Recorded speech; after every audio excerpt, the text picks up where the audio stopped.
बच्चों, आज मैं इस वीडियो के माध्यम से क्लास 9 के मैथ्स को लेकर आप लोगों के पास हाजिर हुआ हूं। जैसा कि आप लोगों को पता होगा कि क्लास 9 के मैथ्स में हम लोग सांख्यिकी को पढ़ रहे थे। पिछले वीडियो के माध्यम से आप लोगों को एक्सरसाइज 14.2 के कुछ प्रॉब्लम को बताया गया था और यह कहा गया था कि बाद बाकी का प्रॉब्लम भी इसी आधार पर बनेगा, आप लोग इसे अवश्य ही बना लेंगे। तो बच्चों, मैं उम्मीद करता हूं कि आप लोग इसमें बना लिए होंगे। अगर फिर भी आपका कोई डाउट रह जाता है तो आप कमेंट के माध्यम से हमें ज़रूर इन्फॉर्म करें ताकि मैं आपके समस्या को समाधान कर सकूं। तो इसके बाद चलिए हम लोग आगे बढ़ते हैं। आज हम लोग पढ़ने जा रहे हैं आंकड़ों का आलेखीय निरूपण। तो आंकड़ों का आलेखीय निरूपण को शुरू करने के लिए हम थोड़ा सा इस पर नज़र डालेंगे जो लिखा हुआ है।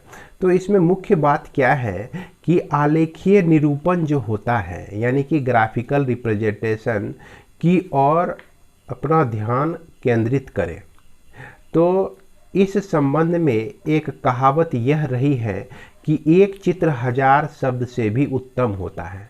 कहने का मतलब कि आप यदि कोई कहानी सुनते हैं या उसी कहानी पर आधारित किसी फिल्म को देखते हैं तो वह फिल्म आपको ज़्यादा याद रहता है, लेकिन वही कहानी सुना हुआ चीज़ आपको कम याद रहता है। तो यहाँ उसी तरह की कुछ प्रदर्शन है। जैसे कि ये जो डाटा हम देख रहे हैं, इस डाटा को अब हम लोग क्या करने जा रहे हैं कि चित्र में परिवर्तित करने जा रहे हैं। तो प्रायः जैसा कि कहा गया कि एक चित्र 1000 शब्द से भी उत्तम होता है, प्रायः अलग अलग मदों की तुलनाओं को आलेखों की सहायता से अच्छी तरह से दर्शाया जाता है। तब वास्तविक आंकड़े की तुलना में इस निरूपण को समझना अधिक सरल हो जाता है। तो इस स्थिति में क्या होता है कि आप किसी भी डाटा का निरूपण को बड़ी आसानी से समझ लेंगे, आपको समझने में दिक्कत नहीं होगी।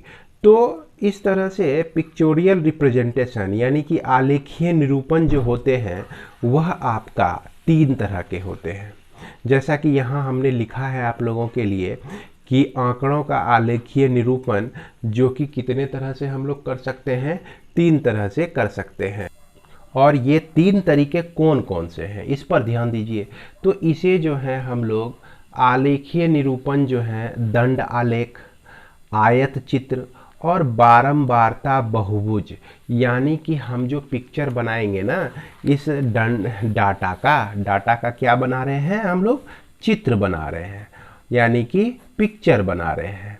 तो इस पिक्चर को जो है कितने तरीके से हम लोग दिखा सकते हैं भाई, 3 तरीके से दिखा सकते हैं।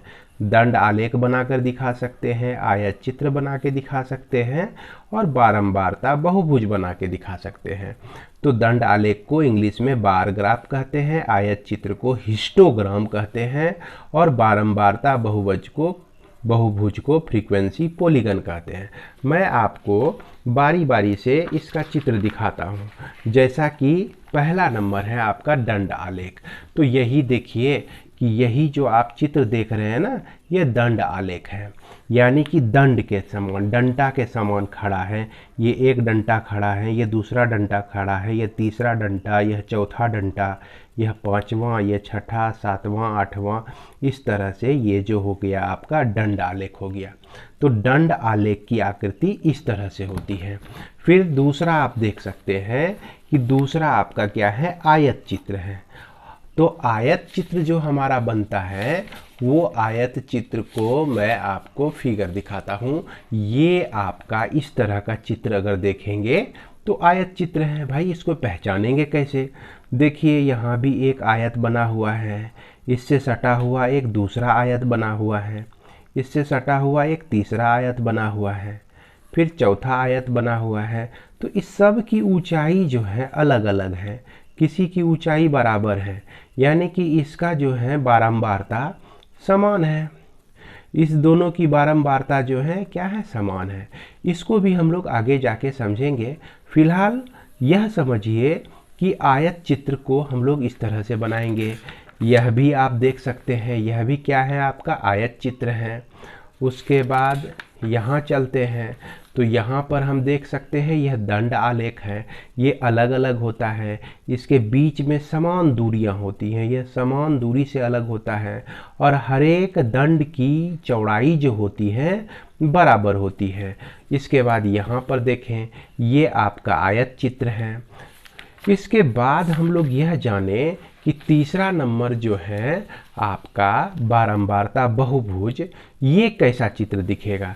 इसकी चित्र हमें ऐसे दिखेगी, यानी कि यदि हम आयत चित्र बना लें और आयत चित्र के हर एक आयत के टॉप मिडिल पॉइंट को, सबसे ऊपर के बीच वाले बिंदु को ले लेते हैं। सबसे ऊपर बीच वाले बिंदु, सबसे ऊपर बीच वाले बिंदु को, सबसे ऊपर में बीच वाले बिंदु को ले लेते हैं। इसके पहले जो है, जो भी आपका इंटरवल है, इसके बीच का एक बिंदु, इसके बीच जो इंटरवल है, इसके बीच का बिंदु लेकर अगर सबको हम मिला देते हैं लाइन से, तो यही आपका बच जाता है फ्रीक्वेंसी पॉलीगन, जिसको हम लोग हिंदी में क्या कहते हैं, बारंबारता बहुभुज कहते हैं। इसके बाद हम लोग देखते हैं इसकी परिभाषा, और इसकी परिभाषा को बताने से पहले मैं एक बात आप लोगों को कहना चाहूँगा कि ये जितना भी आप नोट्स देख रहे हैं इस वीडियो के माध्यम से, सभी को कॉपी में आप नोट जरूर कर लेंगे, है ना, इसका नोट्स जरूर बना लेंगे। तो सबसे पहले दंड आलेख किस तरह का होता है भाई, तो दंड आलेख का चित्र तो आपके दिमाग में है ही। इसमें क्या होता है कि इस प्रकार के आलेख में समान चौड़ाई एवं अलग अलग ऊंचाई के दंड बनाए जाते हैं। दंड की ऊंचाई प्रेक्षण यानी ऑब्जर्वेशन की बारंबारता को दर्शाता है। यहाँ जो आप दंड आलेख देख रहे हैं, इस चित्र में आप देख सकते हैं क्या है, दंड आलेख देख रहे हैं। तो इस देखिए, इस सब की बारंबारता को दर्शाता है। इसकी ऊंचाई किसको दर्शाता है, बारंबारता की। शिक्षा की बारंबारता 5 हो गई। किराया में कितनी बारंबारता है, 5 है। और ग्रॉसरी में क्या बारंबारता है, खर्चों का 4 है, यानी 4000 रुपया खर्च कर रहा है ग्रॉसरी में। किराया में कितना खर्च कर रहा है, 5000 रुपया। शिक्षा में कितना खर्च हो रहा है, देखिए इसकी ऊंचाई कहाँ तक गई, 5 तक गई, तो 5000 खर्चा हो रहा है शिक्षा में। और ये हजार में दिया गया है, जैसे कि लिखा हुआ है यहाँ पे कि यह जो 1 है तो 1000 है, 2 है तो 2000 है, यह 3 है तो 3000 है, 4 है तो 4000 यानी 1000 है। इस तरह से आपका दिया गया है।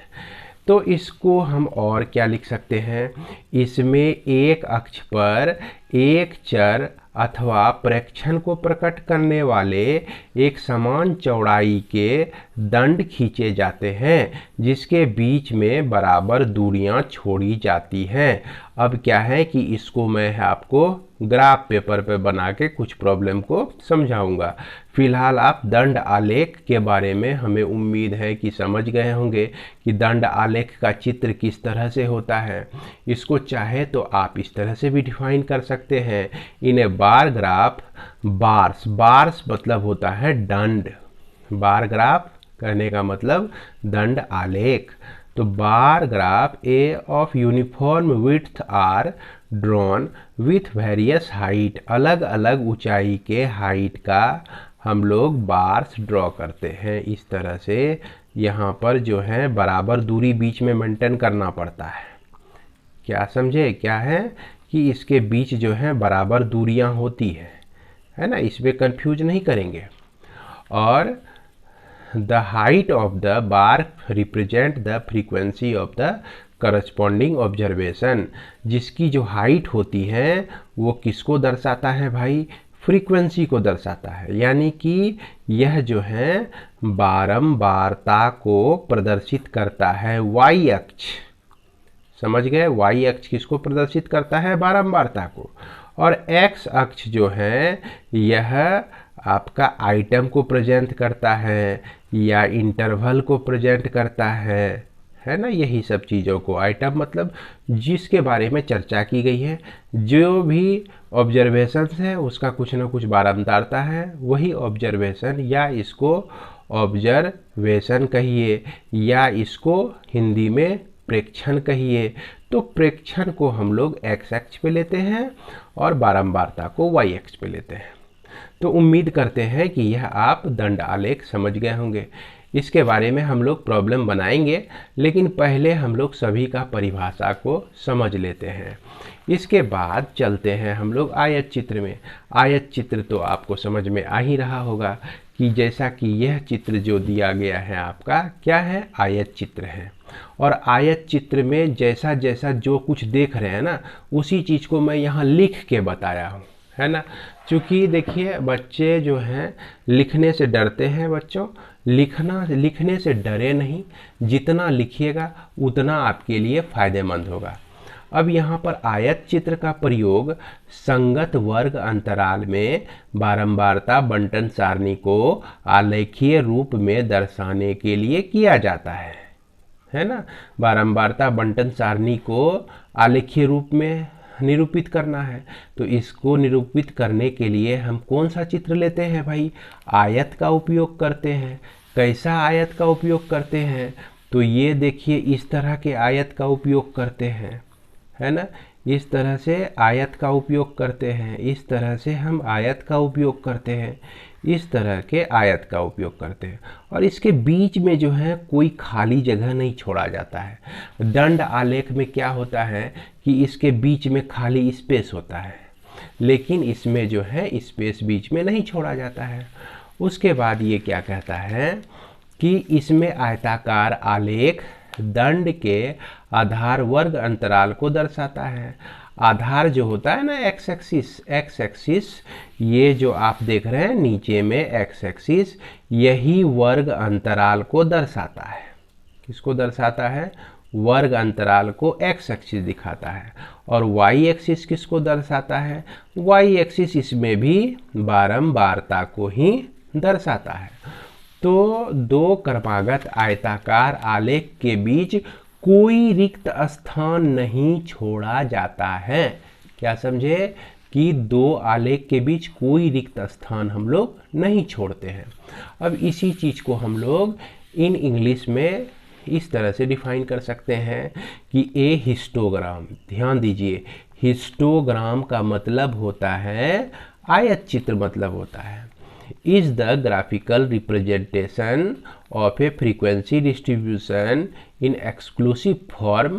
हम लोग आगे जाके समझेंगे कि एक्सक्लूसिव फॉर्म और इंक्लूसिव फॉर्म क्या होता है ना। हाँ, संभवतः पिछले वीडियो को भी देखेंगे तो उसमें आपको यह चीज़ बताया गया है। In the form of rectangle, rectangle means आयत, with class intervals as base and the corresponding frequency as height, है ना।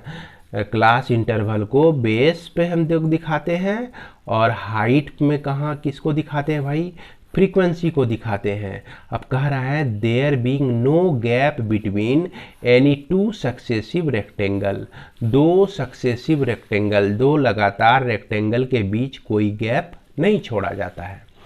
तो अब इसमें एक शब्द आपको जानना है, निकुंज हम लोग किसको कहते हैं, किंक किसको कहते हैं। तो किंक कब होता है कि जब वर्ग अंतराल 0 से शुरू नहीं होकर कुछ आगे से शुरू हो, तो इस स्थिति में हम लोग किंक का प्रयोग करते हैं। और यह किंक जो होता है ना, ये इस तरह से होता है, ये एक्स एक्सिस में हम लोग इसको दिखाते हैं या वाई एक्सिस में भी दिखा सकते हैं। और यहाँ पर देखिए ये आपका किंक हो गया इस तरह से, यहाँ वाई एक्सिस लिए हुए हैं इस तरह से, ये किंक हो गया। इस किंक का प्रयोग कब हम लोग करेंगे, जैसा कि अगर इंटरवल है ना, बारंबारता, मान लीजिए कि 0 से नहीं शुरू हुआ है, वो डायरेक्ट 20 से शुरू हुआ है, 20 के बाद 25 है, 28 है, इस तरह से शुरू हुआ है। तो हम इस स्थिति में किंक का प्रयोग कर सकते हैं, और किंक के प्रयोग के बारे में जब हम लोग प्रॉब्लम बनाएंगे तो और भी क्लियर हो जाएगा। अभी आप लोग अपने दिमाग में रखें किंक यानी कि निकुंज, है ना। अब देखिए इसमें हमें 2 प्रकार के प्रॉब्लम बनाने के लिए दिया जाता है ना। कितने तरह का प्रॉब्लम? 2 प्रकार का प्रॉब्लम। तो जब वर्ग अंतराल की चौड़ाई बराबर हो, तो वर्ग अंतराल की चौड़ाई जब बराबर होती है उस तरह का प्रॉब्लम एक रहेगा, और दूसरा क्या रहेगा? जब वर्ग अंतराल की चौड़ाई बराबर नहीं हो। तो इस प्रॉब्लम जब भी हम बनाते हैं तो हमेशा इसी फॉर्म में बनता है। क्या होता है? वर्ग अंतराल की चौड़ाई हमें बराबर करना पड़ता है। तो इस चीज़ को भी हम, है ना, आगे कुछ प्रॉब्लम में ज़रूर हम बताएंगे इसे। फिलहाल आप जो है इस चीज़ को अपने दिमाग में रखिए कि आगे चलकर हम लोग किस तरह का प्रॉब्लम बनाने वाले हैं, कि कहीं पे वर्ग अंतराल बराबर भाग में मिलेगा, बराबर चौड़ाई वाला मिलेगा, और कहीं पर वर्ग अंतराल जो मिलेगा हमको बराबर चौड़ाई वाला नहीं मिलेगा। तो उस बराबर चौड़ाई नहीं वाले को बराबर चौड़ाई में हम लोग कन्वर्ट करेंगे और फिर उसके बाद उसको सॉल्व करेंगे। तो ठीक है, इसके लिए आप एक मन में क्वेश्चन रख सकते हैं, है ना। जब हम लोग बुक के प्रॉब्लम को बनाएंगे तो और भी बेहतर तरीके से हम लोग समझ जाएंगे। इसके बाद लास्ट डेफिनेशन इसका भी हम लोग देख लेते हैं। क्या होता है कि बारंबारता बहुभुज क्या होता है।